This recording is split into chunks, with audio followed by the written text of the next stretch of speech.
What is ethical labor, and why is it important? Ethical labor represents the basic right of employees to work in a humane environment. It is fundamental to supporting and respecting the protection of internationally proclaimed human rights.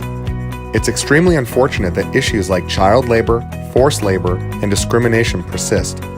However, these issues are still prevalent today and take place in factories around the globe, and even right here in LA. The principles of the UN Global Compact urge businesses, which include universities of higher education, to take steps to ensure that they are not complicit in human rights abuses. What does this mean for UCLA's trademark and licensing program? It means it is imperative we examine the conditions under which laborers producing products bearing the UCLA name are working, and that we select licensees who are aligned with the goal of achieving international labor standards throughout their supply chain. In 1998, the University of California was one of the first universities in the country to adopt a code of conduct for all trademark licensees that aligns with internationally recognized labor standards. Numerous organized efforts exist around the world to bring attention to and help combat unfair labor practices.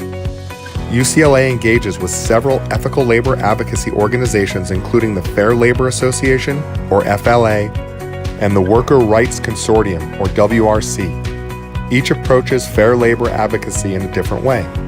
ASUCLA, as a steward of the UCLA trademark licensing program, committed early on to vigorously pursue a pathway towards effective implementation of UC code standards throughout supply chains used to produce a UCLA logoed product.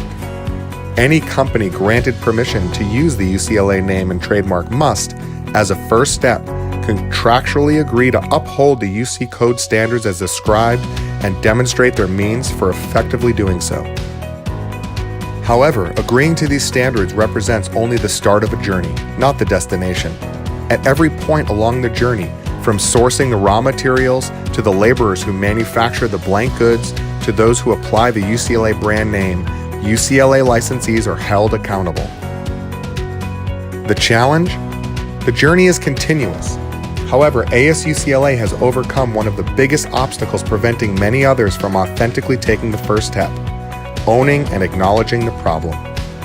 By owning and vigorously engaging the challenges, we are illuminating pathways to next steps.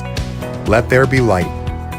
The journey toward meeting and perhaps one day exceeding the labor standards in the UC Code is more than merely attaching a piece of paper upon which it is written to university contracts. The goal? It will take alignment of will and purpose between all stakeholders: the university, licensees who make UCLA logoed goods, retailers who sell these goods, and the UCLA community of students, employees, friends, and fans who purchase these goods. And throughout the journey, the voice of the factory workers must be heard and included before UCLA's potential for positive impact can fully be realized and progress proclaimed. We hope you will join us on this journey, ask many questions, and contribute your ideas.